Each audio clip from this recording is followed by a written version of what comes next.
நிறைய மக்கள் என்ன நினைக்கிறாங்கன்னா, அஜரத்து வழியை காட்டிட்டாப்ல, கரெக்டா நம்ம புளியங்கொப்பை புடிச்சிட்டோம், இதை புடிச்சாச்சுன்னா நம்ம நேர சொர்க்கத்துக்கு போயிடலாம், ஷார்ட்கட் இருக்கிறது என்று நினைக்கிறார்கள். யாரும் யாருக்காகவும் பேச முடியாது. ஒருத்தருடைய சொல்லை கேட்டு நாம் நம்முடைய ஈமானை அமைக்க முடியாது. யௌம துகல்லபு உஜூஹும் பின்னார்.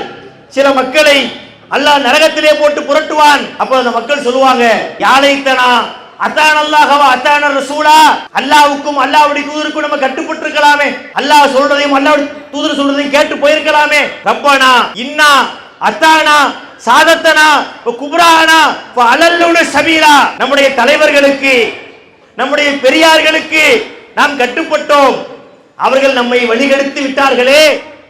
ரப்பனா ஆத்திஹிம் லஃபைனி மினல் அஸாப். இறைவா, எங்களை வழிகெடுத்த இந்த பாவிகளுக்கு நீ 2 மடங்கு வேதனையை கொடுப்பாயாக, அவர்களை பெருமளவுக்கு சபிப்பாயாக. வழிகெடுத்தவர்களுக்கு 2 தண்டனை கேட்கிறாங்க. பேர் அன்பிற்கும் பெருமதிப்பிற்கும் உரிய எல்லாம் வல்ல ஏக இறைவனின் நல்லடியார்களே, கொள்கை விளக்கம் எனும் நல்லதொரு தலைப்பை இங்கு வழங்கி இருக்கின்றார்கள். இந்த தலைப்பு இக்கணத்தில் பேச வேண்டிய அவசியம் என்ன என்றால், கடந்த மாதம் 14ஆம் தேதி திருச்சி மாவட்ட வட்டார ஜமாஅத்துல் உலமா சபையின் சார்பிலே திருச்சி தென்னூர் பகுதியில் ஒரு பள்ளிவாசலிலே வைத்து கொள்கை விளக்க மாநாடு என்று ஒன்றை நடத்தி இருக்கின்றார்கள். கொள்கை விளக்க மாநாடு என்றால் திருக்குர்ஆனுடைய சட்டதிட்டங்களையும் திருநபி சரித்திரத்தையும் அங்கு பேசியிருக்கின்றார்களா, மக்களுக்கு நல்ல பயனுள்ள கருத்துக்களை சொல்லி இருக்கின்றார்களா என்றால் அப்படி நம்ம நினைச்சிடவே கூடாது. ஏன்னா இந்த ஜமாஅத்துல் உலமா என்கின்ற சபையாக இருந்தாலும், சுன்னத் வல் ஜமாஅத் என்று சொல்லப்படுகிற அந்த வகையறாக்களாக இருந்தாலும், என்றுமே அவர்கள் சத்தியத்தில் நிற்பதே கிடையாது. அதாவது ஜமாஅத்துல் உலமா என்பது ஆலிம்களாக சேர்ந்து இருக்கக்கூடிய ஒரு சபை. சுன்னத் வல் ஜமாஅத் என்பது அது உலமாக்கள், சாதாரண மக்கள் எல்லாத்தையும் சேர்ந்து இருக்கக்கூடிய ஒரு சபை, ஒரு ஜமாத்துன்னு வைங்களேன். இது சுன்னத் வல் ஜமாத் என்று பேரை கேட்டு நம்ம ஏமாந்துடக்கூடாது. அதாவது சொல்லுவாங்க, ஆளை பார்த்தா அழகு போல, வேலையை பார்த்தா இளவு போலன்னு ஒரு பழமொழி உண்டு. பேரை கேட்டீங்கன்னா அப்படி இருக்கும். ஆரோக்கிய சாமி என்று பெயர் வச்சிருப்பான், பிறந்ததிலிருந்து ஆஸ்பத்திரியிலே இருப்பான், அவனுக்கு பேர் என்ன? ஆரோக்கிய சாமி. அதுபோல சுன்னத்திற்கு எந்த விதத்திலும் சம்பந்தம் இல்லாத, நபிகளாருடைய சுன்னத்தை பல நேரங்களிலே மறுக்கின்ற, சுன்னத்திற்கு முரணான முறையிலே தங்களுடைய கொள்கைகளை, கோட்பாடுகளை, வணக்க வழிபாடுகளை, பண்பாடுகளை அமைக்கக்கூடிய இவர்களுக்கு பெயரு சுன்னத் வல் ஜமாஅத். இது ஒரு பக்கத்தில். அதில் உள்ள உலமாக்கள் என்று சொல்லி ஜமாஅத்துல் உலமா என்று ஒன்றை உண்டாக்கி இருக்கிறாங்க. அதற்கு மாநிலம் தழுவிய பொறுப்பாளர்கள், மாவட்டம் தழுவிய பொறுப்பாளர்கள் என்று ஆங்காங்கே சில உலமாக்களை வச்சு கம்பெனி ஓடிக்கொண்டிருக்கிறது. இந்த ஜமாஅத்துல் உலமா இவங்க கூறுறாங்க, மாநாடு என்று சொல்றாங்க, மக்களுக்கு பிரச்சாரம் பண்றாங்க அப்படின்னாலே அங்கு மிகப்பெரிய டன் கணக்கிலே கொட்டி கிடக்க போவது வழிகேடுகள் தான், முரண்பாடுகள் தான் என்பதை நாம் புரிந்து கொள்ள வேண்டும். சுன்னத் வல் ஜமாத் என்பது ஒன்று, ஜமாஅத்துல் உலமா என்பது ஒன்று. ஒரே அணியிலே பயணிக்கிறோம், ஒரே லேபிள்ல பயணிக்கிறோம் என்று ஒரு பூச்சாண்டி காட்டுவாங்க. அந்த கூட்டத்துக்கு மத்தியிலே எத்தனை விதமான முரண்பாடுகள் இருக்கிறது. பல விஷயங்களிலே உடன்பாடு இல்லாமல் முரண்பட்டு நிற்கின்ற பல விஷயங்களை இவர்களுக்கு தோலுரித்து காட்ட இருக்கின்றோம். பல வருஷ பாரம்பரியம் மிக்கவர்கள் என்று இவர்கள் சொல்கிறார்கள். ஜமாஅத்துல் உலமாங்கிறது நேற்று உண்டாக்கப்பட்ட அமைப்பு இல்லை. அஹ்லு சுன்னத் வல் ஜமாத் என்பது 10 ஆண்டுகளுக்கு முன்னாடி உண்டாக்கப்பட்ட ஜமாத்து கிடையாது. எங்களுக்கு நீண்ட நெடிய பாரம்பரியம் உண்டு என்றெல்லாம் மாறுதட்டுவது ஒரு பக்கத்தில் இருக்கட்டும். இவர்கள் ஒரு இடத்துல கூடுறாங்க அப்படின்னாலே அவர்கள் பேசுகிற அந்த பேச்சுக்களிலேயே ஏராளமான முரண்பாடுகள் இருப்பதை நம்மால பார்க்க முடியுங்க. நான் இந்த போன மாசம் 14ஆம் தேதி திருச்சியில கூட்டினாங்க. அந்த சபை முழுவதுமாக முரண்பாடுகள் நிறைந்த சபையாக இருந்தது என்று சொன்னோம் இல்லையா? இது ஏதோ இந்த ஒரு நிகழ்ச்சியில தான் அப்படி முரண்பட்டாங்க அப்படின்னு நம்ம நினைக்க கூடாது. இவர்கள் எப்போதெல்லாம் இந்த மாதிரி ஒரு மாநாடு என்ற பெயர்ல கூடுறாங்களோ அங்கே முரண்பாட்டுக்கு பஞ்சமே இருக்காது. முரண்பாடின் மூட்டைகளாகத்தான் அவர்கள் வலம் வந்து கொண்டிருக்கின்றார்கள். 1985ஆம் ஆண்டு தஞ்சை மாவட்டம், அப்போது ஒருங்கிணைந்த தஞ்சை, இப்ப அது மயிலாடுதுறை, திருவாரூர், நாகப்பட்டினம், அப்படி என்ன தஞ்சாவூர் என்று 4 மாவட்டங்களா இப்ப பிரிஞ்சிருச்சு. அப்போது ஒருங்கிணைந்த தஞ்சை பெரிய மாவட்டம். அந்த மாவட்டத்திலே வழிமார்கள் மாநாடு என்று ஒரு மாநாட்டை இவர்கள் அழைத்தார்கள். மாநாட்டுக்கு மக்களை அழைத்தார்கள். மாநாட்டுக்கு மக்களை அழைச்சது யாரு? ஜமாஅத்துல் உலமா. அந்த மாநாட்டிலே பேசுகிற பேச்சாளருடைய அந்த பேச்சை வைத்து பார்க்கும் போது ஏராளமான முரண்பாடுகள் அங்கு தென்பட்டதை நம்ம பார்த்தோம். அதுல பார்க்கலாம், திருச்சியில இருக்கக்கூடிய ஒரு மதரசா, அந்த மதரசாவுடைய முதல்வராக இருக்கக்கூடிய காரி உபைதுல்லா என்கின்ற ஒரு மார்க்க அறிஞர், ஒரு ஹஜரத்து, அவர் பேசுகிறார். அவர் ஓரளவுக்கு சத்தியத்தை பேசுகிறார். அவர் என்ன சொல்லுகிறார்? தர்காக்களுக்கெல்லாம் போய் அவுலியாக்கள் இடத்துல அதை கேட்கிறோம் இதை கேட்கிறோம் என்று கேட்க கூடாது. முதல்ல ஒருத்தரை இறைநேசர் என்று நம்ம முடிவு செய்ய முடியாது. ஒருத்தருடைய ஈமானை, இறை அச்சத்தை நம்ம எப்படி அளக்க முடியும்? அது அல்லாஹ்வுக்கு தெரியும். இவர் அவுலியா என்று முதல்ல எப்படி கண்டுபிடிச்சீங்க? எனவே இந்த வழிபாடு கூடாது என்று பேசுகிறார். இது ஓரளவுக்கு நல்ல கருத்து. அடுத்து பார்த்தோம்னு சொன்னா மண்பையின் போடுறாங்கல்ல, இந்த மண்பையின் போடுவாங்க அலிம்சாக்கள் பேருக்கு பின்னாடி. அந்த மதரசா லால்பேட்டையிலே இருக்கிறது. அந்த லால்பேட்டை மதரசாவிலே பணிபுரியக்கூடிய அப்துல் ரஹ்மான் என்கின்ற ஒரு ஆலிம், அவர் என்ன பேசுறாருன்னு சொன்னா, முரீது வழிபாடு கூடாது, தரிக்கத்து வழிபாடு கூடாது, இவரை ஷேக் என்றும் அவரை ஷேக் என்றும் மக்கள் எடுத்துக் கொள்கின்றார்கள். அவர் எப்படி ஷேகாக இருக்க முடியும்? அவர் நம்மை விட்டு எந்த விதத்திலே தனித்து நிற்கின்றார்? அவர் சொல்றாரு. அந்த வாசகங்கள்ல இடம் பெற்றிருக்கிறது. காலையிலே கோழி பிரியாணி, மதியம் மாட்டு பிரியாணி, ராத்திரி மட்டன் பிரியாணி, இப்படி சாப்பிடக்கூடியவர்கள். அரைப்படி பாலை காய்ச்சி அது காப்புடி வர்ற வரைக்கும் சுண்ட காய்ச்சி சுவையாக குடிக்கக்கூடியவர்கள். இவங்க எல்லாம் மகான் நம்ம கருத முடியுமா? இன்று மக்கள் போய் அவர்களிடத்திலே மகான் என்று சொல்லி போய் முறையிடுகின்றார்களே, இது தவறு என்ற கோணத்திலே பேசுகிறார். அதே ஜமாஅத்துல் உலமாவுடைய மேடையிலே வேறு விதமான இந்த கருத்துக்கு நேர் முரண்பட்ட பேச்சுக்களும் பேசப்படுகிறது. அதுல காயல்பட்டினத்தை சேர்ந்த கலந்தர் மஸ்தான் என்கின்ற ஒரு பேச்சாளர், அவர் ஒரு ஆலிம் படிச்சிருக்கிறார். அவர் பேசுகிறார், இல்லை தரிக்கத்து வழிபாடு கூடும், நாம் செய்குமார்கிட்ட போய் நம்ம கேட்கலாம், அப்படித்தான் நம்ம கேட்க முடியும் என்று முன்னாடி பேசியவர் அந்த பேச்சுக்கு நேர் முரணாக பேசுகிறார். அதே போல ஷபீர் அலி என்று சொல்லப்படுகின்ற ஒரு பேச்சாளர், இவர் என்ன செய்கிறார் சொன்னா, இவர் பலவிதமான உதாரணங்களை எல்லாம் சொல்லி வழிமாடுகள் மூலமாகத்தான் நம்ம அல்லாஹ்வை நெருங்க முடியும், ஒரு சாதனம் இல்லாமல் நாம் அல்லாஹ்வை சென்று அடைய முடியாது என்று பேசுகிறார். பாருங்கள், ஒரே மேடை ஏற்பாடு பண்ணது யாரு? 2 ஜமாத்து கிடையாது, ஒரே ஜமாத்துல் உலமாவில தான் ஏற்பாடு செஞ்சாங்க. ஆனா அதுல பேசப்படுகிற பேச்சை எடுத்து பார்த்தால் ஒன்றுக்கு ஒன்று முரண்பட்ட கருத்துக்கள் அங்கு பேசப்பட்டதை நாம் பார்க்கின்றோம். இது இந்த 1985 வழிமாறுகள் மாநாட்டில் மட்டுமல்ல, இவர்கள் எங்கே எல்லாம் மாநாடு என்று சேர்கின்றார்களோ அங்கு முரண்பாடுகள் கொட்டி கிடக்க போகுது அப்படின்னு நம்ம புரிஞ்சுக்கலாம். இந்த திருச்சியிலே நடந்த சமீபத்தில் நடந்த நிகழ்ச்சியிலும் இதே விஷயத்தை தான் இவங்க செஞ்சிருக்கிறாங்க. அது கொள்கை விளக்க மாநாடு அல்ல, கொள்கை குழப்ப மாநாடு என பெயர் வைக்கலாம், அதான் பொருத்தமாக இருக்கும். ஏன்னா அவ்வளவு முரண்பாடுகளை தங்களுடைய பேச்சுக்களிலே அவர்கள் கொட்டி தீர்த்திருக்கின்றார்கள்.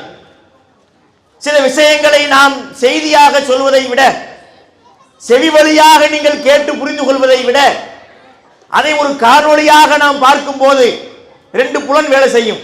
காதும் கேட்குது, கண்ணும் பார்க்குது. அப்ப அது ஒரு ஆதாரபூர்வமாக இருக்கும் இல்லையா என்பதற்காக சில கிளிப்புகளை உங்களுக்கு போட்டு காட்டுறேன். எப்படி 1985 வழிமார்கள் மாநாட்டிலே முரண்பாடுகள் மூட்டை மூட்டையாக மண்டி கிடந்ததோ அதற்கு சற்றும் குறைவில்லாமல் அதைவிட பன்மடங்கு அதிகமாக சமீபத்திலே ஜமாத்துல் உலமாவின் சார்பிலே ஏற்பாடு செய்த இந்த மாநாட்டிலே முரண்பாடுகள் கொட்டி கிடக்கிறது. இதுல ஒரு சாராருடைய பேச்சு பாருங்கள். அந்த 1ஆம் நம்பர் கிளிப்பிங்க போடுங்க. ஜியாரத் செய்யறது முஸ்தாப். ஒரு ஜியாரத்தை செய்யல குற்றவாளியாக ஆகிவிட முடியாது. ஆனா இன்னைக்கு நடக்கிறது என்னன்னு சொன்னா, அங்கு சென்று அவுலியாக்களிடத்தில், முன்னோரு இடத்தில், நாதாக்களிடத்தில் உதவி தேடுறது. அந்த உதவி தேடுறது கூடாது. அங்கு சென்று அவுலியாக்களிடத்தில், முன்னோரு இடத்தில், நாதாக்களிடத்தில் உதவி தேடுறது. அந்த உதவி தேடுறது கூடாது. அந்த உதவி தேடுறது கூடாது. என்ன சொன்னாலும் புரியுதா? அவுலியாக்கள்கிட்ட போய், நாதாக்கள்கிட்ட போய் உதவி தேடக்கூடாது. தர்காக்கள் இருக்கு பாருங்க. இன்னைக்கு மேலப்பாளையத்தில் எத்தனை தர்கா இருக்கு. இவருடைய ஃபத்வா என்ன? ஜமாத்துல் உலமா பங்கேற்ற ஒரு முக்கியமான ஆள் இவர் யாருன்னு சொன்னா, முகமது ஜலாலுத்தீன் அன்வாரி என்ற ஒரு ஆலிம். இவர் திருச்சியில படித்து பட்டம் பெற்றவர். இவர் என்ன சொல்றாரு? இந்த மாதிரி இறந்தவங்கள்ட்ட போய் ஜியாரத்துக்கு போகலாம், ஆனா அவங்கள்ட்ட போய் உதவி தேடக்கூடாது அப்படின்னு சொல்றாரா? அதே மாதிரி உங்களுக்கு தெரியும், என்னை விட என்னென்ன அனாச்சாரங்கள் அட்டுழியங்கள் நம்முடைய முன்னோர்கள் அவுலியாக்களுடைய தர்பாரில் நடந்து கொண்டு இருக்கிறது. என்ன சொன்னார் புரியுதா?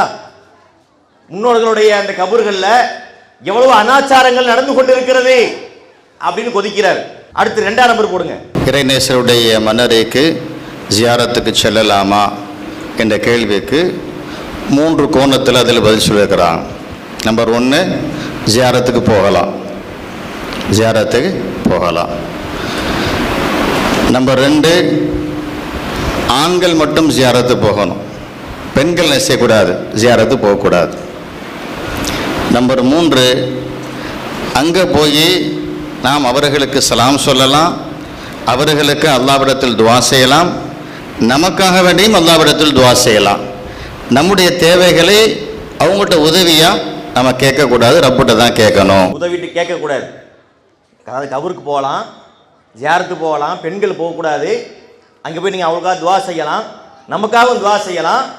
அந்த கபூரில் அடங்கி இருக்கிறாங்களே அவர்கள்ட்ட போய் உதவி தேடக்கூடாது அப்படின்னு சொன்னாரா? இது எங்க நடக்குது? ஜமாத்துல் உலமாவுடைய கூட்டத்திலே, மாநாட்டிலே பங்கெடுத்தவங்க பேசுறாங்க. இவங்கெல்லாம் யார் என்று சொன்னால் பரேலவிகள் கிடையாது. இந்த பரேலவிகள் என்று ஒரு கூட்டம் இருக்கு.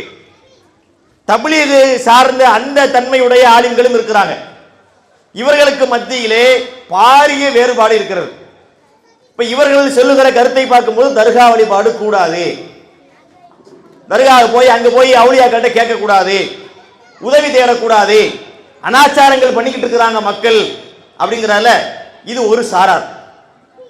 இன்னும் ஒரு சாரார் இருக்கிறாங்க, அவங்க தான் முக்கியமான ஆட்கள். அவங்க யாருன்னு சொன்னா பரேலவிகள் என்று சொல்லுவாங்க. இந்த பரேலவிகள் யார் என்று சொன்னால் 1856ஆம் ஆண்டு உத்தரப்பிரதேசத்தினுடைய பரேலி என்கின்ற ஊர்ல ஒருத்தன் பிறக்கிறான். அவன் பேர் என்ன?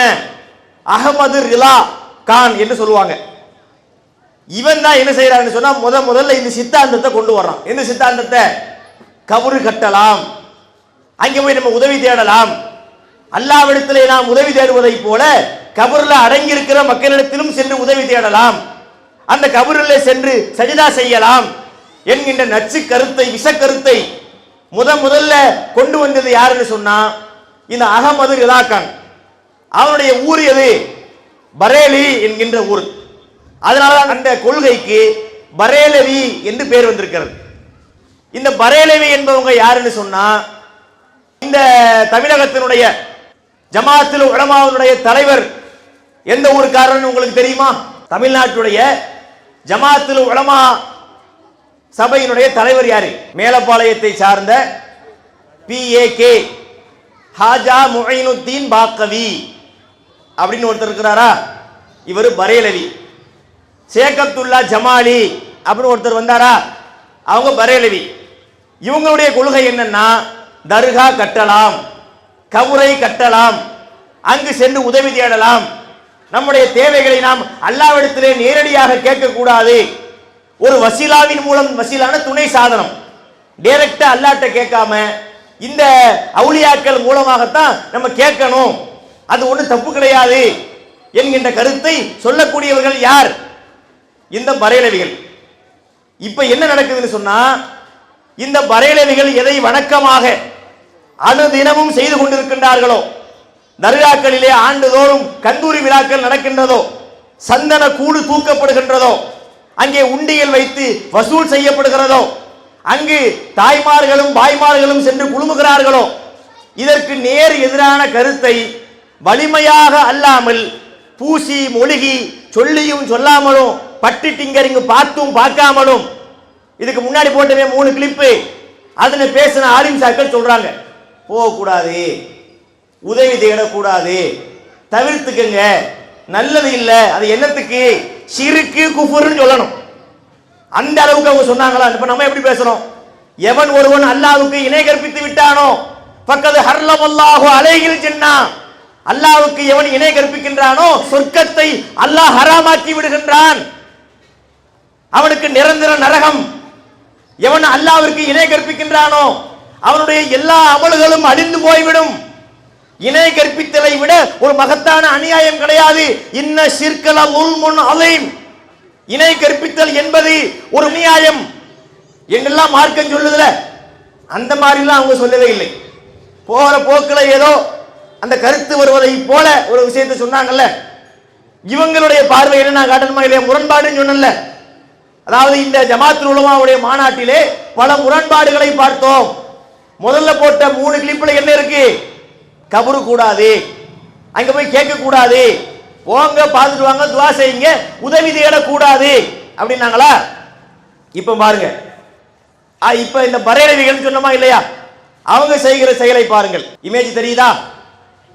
இமேஜ்ல என்ன இருக்கு? உமரு புலவர் போட்டிருக்காதுல, உமரு புலவர் சீரா புராணத்தை இயற்றிய உமரு புலவருடைய கபூர்ல போய் யார் நிக்கிறா? ஜமாத்துல் உலமாவுடைய மாநில தலைவர் போய் நிக்கிறார். எப்படி நிக்கிறாரு? இப்படி கையேந்திக்கிட்டு நிக்கிறார். அவுலியாக்கள்கிட்ட போய் உதவி தேடுறார். இதுக்கு முன்னாடி போட்ட கிளிப்ல என்ன சொன்னாங்க? உதவி தேடக்கூடாது அப்படின்னாங்களா? அதுக்கு நேர் முரணாக அங்கு போய் அந்த கையேந்தி நிக்கிறார். இது எவ்வளவு பெரிய முரண்பாடுன்னு பாருங்க. இல்ல இன்னும் ஒன்றை நான் சொல்றேன். அவர் போய் நிக்கிற கபரு யாருடைய கபரு? உமரு புலவருடைய கபரு. இந்த உமரு புலவருக்கும் இஸ்லாத்திற்கும் துளியாவது சம்பந்தம் உண்டா? இன்று தமிழகத்திலே பல பேரை இவர்கள் அவுலியாக்கள் என்று பட்டம் கொடுத்து வச்சிருக்கிறாங்க. அதுல சில பேரை பற்றிய விவரங்கள் நமக்கு தெரியாது, அவங்க அவுலியாக்களா இல்லையா என்பது தெரியாது. ஆனால் சிலரை கண்டிப்பாக நாம் அவுலியாக்கள் இல்லை என்று சொல்ல முடியும், அந்த அளவுக்கு எவிடன்ஸ் இருக்கிறது. அதுல ஒரு ஆள் தான் யாருன்னா இந்த உமரு புலவர். இவனுக்கு இஸ்லாத்துடைய அரிச்சுவடையே தெரியாது, மார்க்கம் என்றால் என்ன என்பதே தெரியாது. ஆதாரம் சொல்லவா? இவன் இயற்றிய ஒரு சீரா புராணம் என்று பெயர். நாமெல்லாம் பள்ளிக்கூடங்களில் படிக்கும் போது பாடத்திலே வைத்திருந்தார்கள். அந்த சீரா புராணத்தில் நிறைய பாடல்கள் இருக்கிறது. உதாரணத்துக்கு 1-2 உங்களுக்கு சொல்றேனே. ரசூலுல்லாஹ்வுடைய பெரிய தந்தை யாரு? அபூ தாலிப். இந்த அபூ தாலிபை பற்றி ஒரு இன்ட்ரோடக்ஷன் கொடுக்கிறார், வர்ணனை கொடுக்கிறார். இந்த அபூ தாலிப் யாருன்னு சொன்னா, இவர் ஒரு பெரிய பணக்காரர். பணக்காரன்னு சொல்ல வேண்டியதானே? அதுக்கு இவர் பயன்படுத்தக்கூடிய வார்த்தையை பார்க்கின்றோம். வனசத்து இலகு செல்வியும் அவர் மனை முன்றில் வீற்றிருந்தால் என்று போறார். என்ன வார்த்தை போறாரு? அபூ தாலிபுடைய வீட்டிலே வனசத்து இலகு செல்வியும் அவருடைய மனை முன்றில் வீற்றிருந்தால். வனசம் என்றால் என்ன? தாமரை, தாமரையிலே அமர்ந்திருக்கக்கூடிய செல்வி அப்படின்னா பிற சமுதாய மக்கள் கடவுளாக வணங்குகிற லட்சுமிம்பாங்கல்ல. லட்சுமி கடாட்சமா இருக்குது, அந்த வீட்டில் லட்சுமி கடாட்சமா இருக்கிறதுனால தான் அங்க செல்வம் இருக்குது. அது அந்த மக்களுடைய நம்பிக்கை.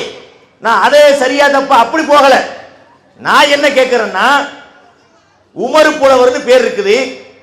அவர் ஏற்றுனது இந்து சமுதாய பிற சமுதாயத்தை பற்றிய ஒரு காவியம் கிடையாது. இஸ்லாமிய மார்க்கத்தை பற்றி தான் அவர் காவியம் இயற்றியதாக சொல்லப்படுது. இந்த காவியம் இயற்றியதுக்காகத்தான் அவருக்கு தர்கா கட்டப்பட்டிருக்கு. உங்க ஆலிம் சாஹிப் போய் அங்க இருந்து துவா வேறு செய்யறாரு. அவன் எழுதின பாட்டை பார்த்தா அபு தாலிபுடைய வீட்டில் இந்த லட்சுமி குடியிருந்தாங்க. இவருக்கும் இஸ்லாத்துக்கும் சம்பந்தம் இருக்கிறதா? சிந்தித்து பாருங்கள். இது ஒரு பாட்டு. இன்னொன்னு சொல்றேன் பாருங்க. ஒரு நாள் அபூஜஹல் அந்த வழியா வந்திருக்கான். ரசூலுல்லாஹ் காலத்துல வாழ்ந்தாலும் அபூஜஹல். அவன் வர்றத சூரியன் பார்த்துச்சான். சதியன் தன்முகன் நோக்குதல் தவறு என சிவந்து அலன்று கொதி கொதித்து அருக்கன் மேல் கடலிடை குதித்தான். அபூஜஹல் வர்றத பார்த்த உடனே டென்ஷன் ஆயிருக்கு சூரியனுக்கு. அப்படி செவந்து போச்சான்.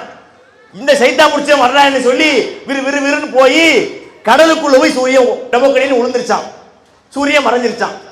இப்ப இவங்களுக்கு என்ன அறிவு இல்லை பாருங்க. பூமி எங்க இருக்கிறது, சூரியன் எங்க இருக்கிறது, ரெண்டுக்கும் இடைப்பட்ட தொலைவு என்ன என்ற விஞ்ஞானமும் இல்ல.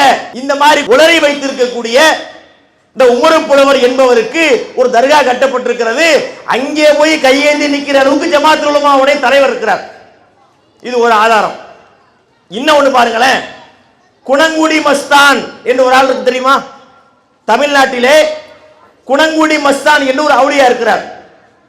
இவர் யாருன்னு சொன்னா சூஃபிமாங்கல்ல, சித்தர்கள். சித்தர்கள் என்று இருப்பாங்க, கல்யாணம் பண்ண மாட்டாங்க. அவங்களுக்கு பெண்களை கண்டால் ஆகாது, பெண்களை போட்டு திட்டி வசைபாடுவார்கள். அந்த மாதிரி ஒரு ஆள் யாருன்னா இந்த குணங்குடி மஸ்தான். இந்த குணங்குடி மஸ்தான் என்பவனுக்கும் இஸ்லாத்தை பத்தி எதுவுமே தெரியாது. அதுக்கு என்ன ஆதாரம் சொல்றேன். அவன் படிச்ச ஒரு பாட்டு. முட்டையும் பொறித்து முழுக்கோழியும் தான் பொறித்து தட்டை பீஞானில் வைத்து தந்திடுவேன் நிராமயமே. இது அவன் படிச்ச பாட்டு. அல்லாவுக்கு என்ன செய்வாராம்? முட்டை போட்டு ஆம்லேட் போட்டு கொடுப்பாராம். முழு கோழி, சுட்ட கோழி சுத்துது பாருங்க, கிரில் சிக்கனோ ஏதோ ஒரு சிக்கன், அதையும் பொறிச்சு தட்டை பீஞானில் வைத்து அல்லாஹ் கொடுப்பாராம். அல்லாஹ் என்பவன் யார்? அல்லாஹு சமத். அவன் எந்த விதமான தேவைகளும் இல்லாதவன்.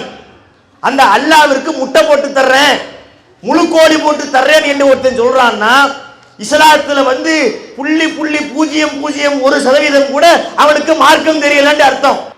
அவங்க லட்சணம் புரிகிறதா? இதே குணங்குடி மஸ்தான் எழுதின இன்னொரு பாட்டுன்னு ஏற்கனவே சொன்னனே, இவனுக்கு பெண்களை கண்டு ஆகாதுன்னு சொல்றான் பாருங்க. ஆடென்றும் மாடென்றும் வீடென்றும் தேடென்றும் ஆண்டவனை மறப்பாக்குவாள் அந்த நாரிகள் ஆசைவ தையையோ வையத்தில் பெண் கொண்ட பேர்பட்ட பாட்டையும் கேட்டையும் பேசுவோமே நெஞ்சமே. இதான் எழுதுற இன்னொரு பாட்டு. இது என்ன தெரியுமா? என்ன சொல்ல வர்றான்னா, கல்யாணம் பண்ணாத, திருமணம் நிக்கா பண்ணாத அக்கா ஒருத்தி வந்துருவா. அவ வந்து என்ன செய்வாள்? ஆடு வேண்டும் என்பாள், மாடு வேண்டும் என்பாள், வீடு வேண்டும் என்பாள்.